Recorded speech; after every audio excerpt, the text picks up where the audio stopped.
안녕하십니까. 달리자 황스타 황승규의 들기는 책 오늘 14번째입니다.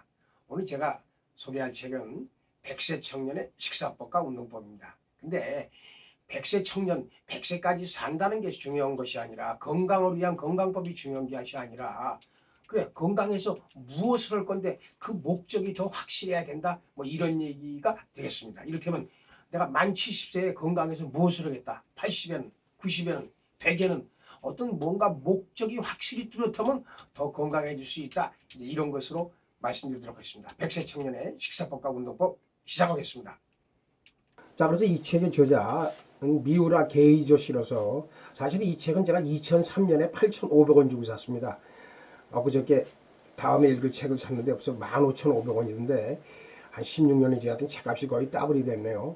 하여튼 2003년에 이분이 살아계셨죠. 근데 2006년에 우리 나이로 103세에 돌아가셨죠. 하여튼 이분의 하여튼 목표는 말입니다.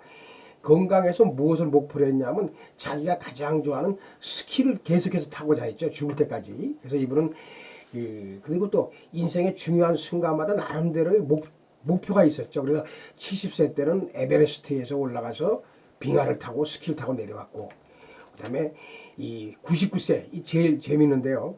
99세들은 자기 아들도 또 스키 선수입니다. 자기 아들, 자기 손자, 그다음에 증손자 이렇게 몽땅 4명이서 몽블랑에 올라가서 스키를 가지고 올라가서 거기서 스키를 타고 내려왔죠.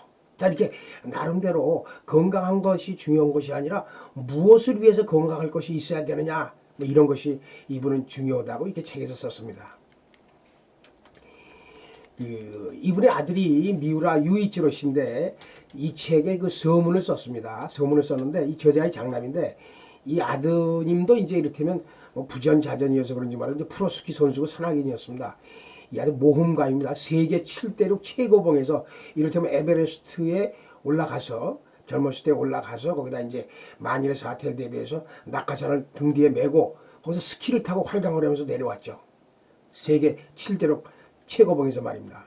그런데 이제 이 사람 나름대로 또 목적을 세웠습니다. 60대에 들어오니까 너무 살이 쪘다. 그러니까 이 몸을 다시 한번 정상으로 만들어야 되고, 그러니까 목표가 있어야 되겠다. 그래서 나는 70세에 에베레스트를 등정을 하겠다. 그래서 70세에 에베레스트 등정을 목표로 해서 운동을 하기 또 시작을 했죠. 그래서 이제 뭐 이 사람 운동은 크게 한 건 없습니다. 걷기 운동을 주로 많이 했답니다. 그래서 텔레비 보면서 걷거나 일하면서 걷거나 그 다음에 일부러 먼 길로 돌아가기, 그 다음에 계단 타기로 해서 하여튼 70세에 에베레스트 등정을 성공을 했고, 2013년도에 또 에베레스트 등정을 성공을 해서 지금 기네스북에 세계 최고령으로 에베레스트를 등정한 사람으로 남아 있습니다. 자, 우리 이 미우라 게이저 씨의 식사법은 양보다 질, 한마디로 얘기하면, 그리고 균형, 그리고 소식입니다. 이분은 밥을 현미 2컵에다가 배아미 1컵을 먹는답니다. 이 배아미 1컵이 뭐냐? 배아미는 뭐냐면 현미와 완전 도정을 한 백미의 중간이랍니다. 그러니까 이 사람은 거의 백미를 안 먹었죠. 근데 이분이 현미도 안 먹었답니다. 나이 80대 후반이 돼서 변비하고 전립선에 문제가 생기니까 변비 전립선에 좋다 그래서 이제 현미와 배아미를 섞어서 먹기 시작했답니다. 그리고 의사는 이제 보통 30번은 씹으라 그러는데 이분은 거의 따블인 60번을 씹고 있답니다. 그리고 반찬 가지수를 되도록이면 한 끼에 6, 7가지 되도록 먹을 수 있도록 노력을 하고 있고요.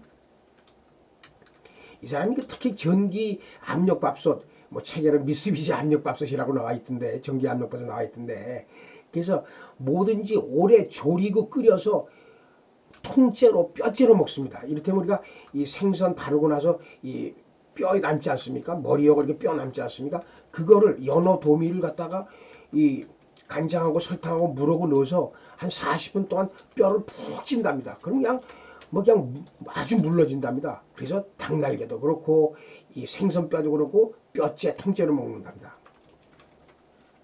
그럼 나이가 들다 보면 이게 제일 중요한 것이 이제 이 뼈가 문제가 되는 거 아니겠습니까? 그러니까 뼈가 계속해서 튼튼하게 하기 위해서 이제 칼슘을 많이 먹어야 되는데, 이 목이버섯은 이 비타민 D가 많답니다. 이 표고버섯에 10배에서 20배가 들어가 있는데, 그리고 또 철분이 또 있답니다. 근데 비타민 D는 우리 칼슘 흡수를 도와준답니다. 그래서 목이버섯 조림, 그 다음에 이 피망조림, 표고버섯조림, 특히 나토에는 아침에 한 숟갈, 저녁엔 두 숟갈 정도 이렇게 먹었다 그러죠.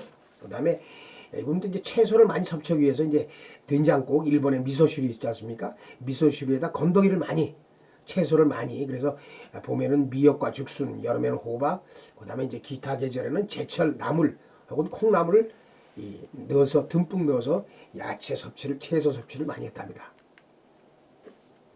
그리고 이제 디저트로 먹는 음식인데 뭐 디저트라고 할 건 없고요 말입니다.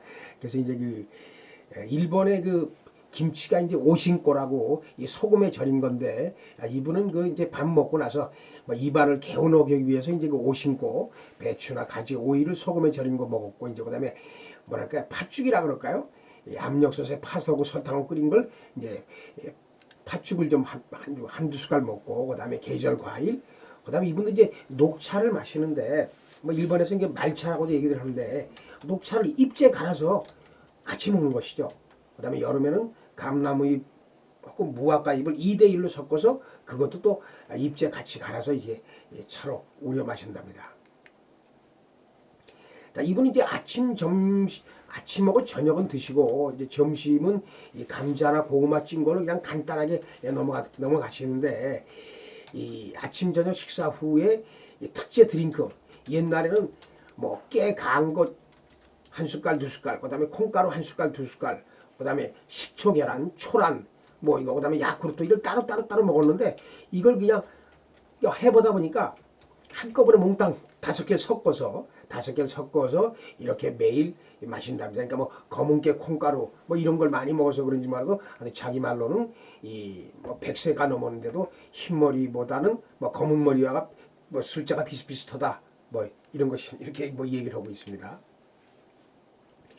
그다음 이제 운동법인데 이 사람이니까 이 몸을 뭐 지질한 편에도 말씀드렸지만 불편해야 건강하다 원시인 건강법에서 말씀드렸지만 하여튼 편리함을 버리고 좀 불편함을 택해라 이렇게 되겠습니다. 그리고 이분이 주장하는 것이 하루 쉬면 원상 회복에 이틀 걸리니까 매일매일 하는 것이 가장 중요하다라고 계속 강조를 하시네요. 그 다음에 나이 들으면 그 나이에 맞는 체조가 있다. 그러니까 맥박을 점검을 해가면서 숨이 얼마나 차는지 안 차는지 점검을 해가면서 서서히 늘려가라.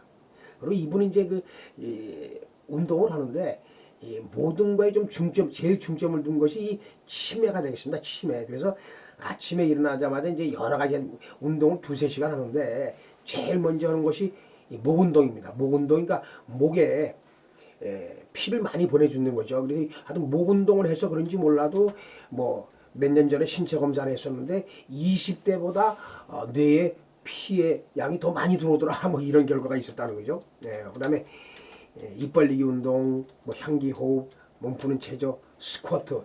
이 스쿼트는 이게 하여튼 여러 가지 건강책에 계속 나오는 것 같아요. 스쿼트는 누구나 뭐 젊은이 남녀노소를 불문하고 같은 스쿼트는 꼭 해야 되겠습니다. 그리고 이분도 51세까지 이를테면 산림청에서 근무를 했고 산림청에서 근무를 하면서 이제 뭐 계속 산을 타고 이랬으니까 그때 뭐 특별한 운동을 안 했는데 산림청에서 이제 사표를 내고 이제 이를테면 요즘에 펜션 사업을 시작하면서 그때부터 운동을 시작한 거죠. 그러니까 막 중년 40, 50대 지금부터 운동 시작하라는 얘기입니다. 그래서 이제 향기호흡법인데요.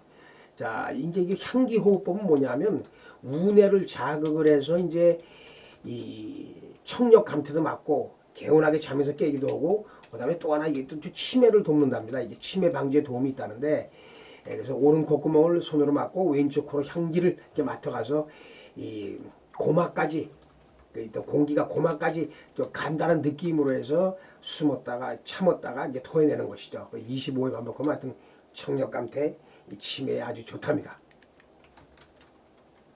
그 다음에 체조도 너무 많은 체조 안 하고 그냥 간단하게 복원체조, 재건체조처럼 간단하게 만세운동, 옆구리 운동, 원반 던지기, 뭐 허리 굽히기 그리고 나서 숨쉬기 운동 이렇게 한번 간단히 몸풀기 체조를 한답니다.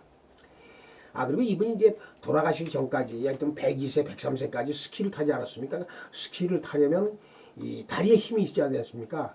그래서 스키를 타는 동안에는 스키를 이제 타면 되니까 이제 스키를 안 타는 비시즌에는 이렇게 이 워킹과 조깅을 같이 했죠. 그러니까 이제 맨 처음에 이제 준비 운동으로서 막 천천히 걷다가 그 다음에 이제 조깅 50보, 그 다음에 속보, 다시 조깅 70보, 그 다음에 속보, 다시 조깅 90보, 다시 속보, 다시 조깅 120보 이렇게 해서 한 3, 4km를 45분 정도로 해서 하면 아주 이 다리 단련에 아주 최고의 도움이 되는 것이죠. 그래서 이제 스키 시즌 중에는 이제 좀 빨리 걷거나 계단 오르내리기로 계속해서 다리 근육을 유지했다는 것입니다. 자, 그리고 이제 이분은 인간도 동물이기 때문에 동물에게는 이 뭐 이를테면 사자치과, 뭐 호랑이, 뭐 심장과 이런 게 없지 않습니까? 그러니까 자연 치유력이 다 된다 이걸 믿은 거죠. 그래서 이를테면 이 40대에 리프트에서 추락해갖고 허리뼈 압박 골절이 있음에도 불구하고 그냥 두고 놨다는 거죠. 또 90대 중반에 또 스키 타다가 넘어졌는데 이 아팠죠. 아팠는데 그냥 병원에 가지 않고 견뎠죠. 그랬더니 한 6개월 지나니까 이제 아프지 않게 돼서 병원에 갔더니 엑스레이 찍어봤더니 등뼈 2개가 골절이 됐었다는 거죠. 네, 그러니까 무턱대고 병원에 가지 않고 나름대로 자연 치유력 한번 그냥 가만히 두고 보자. 물론 이 1904년생이니까 그 당시에는 뭐 병원도 좀 의술도 발달되지 않았고 약도 발달되지 않아서 그런 경우도 있지만 하여튼 자연 치유력을 좀 가만히 놔두면 낫는다 뭐 이런 걸 좀 많이 믿었죠. 그리고 또 이분이 그 아내 때문에 더 그랬답니다. 이 아내가 나이 들어서 이 집에서 계단에서 굴러갖고 발 골절이 돼서 3개월 동안 입원을 했었죠. 근데 그 아내 되시는 분이 한 달 지나서 이제 어느 정도 났으니까 퇴원해서 집에서 좀 통원 치료했으면 좋겠다. 그랬더니 이 남편분 이제 저자가 좀 편히 쉬어라. 근데 그러니까 결국 병원에서 그냥 침대에 누워 있는 것밖에 더 있겠습니까?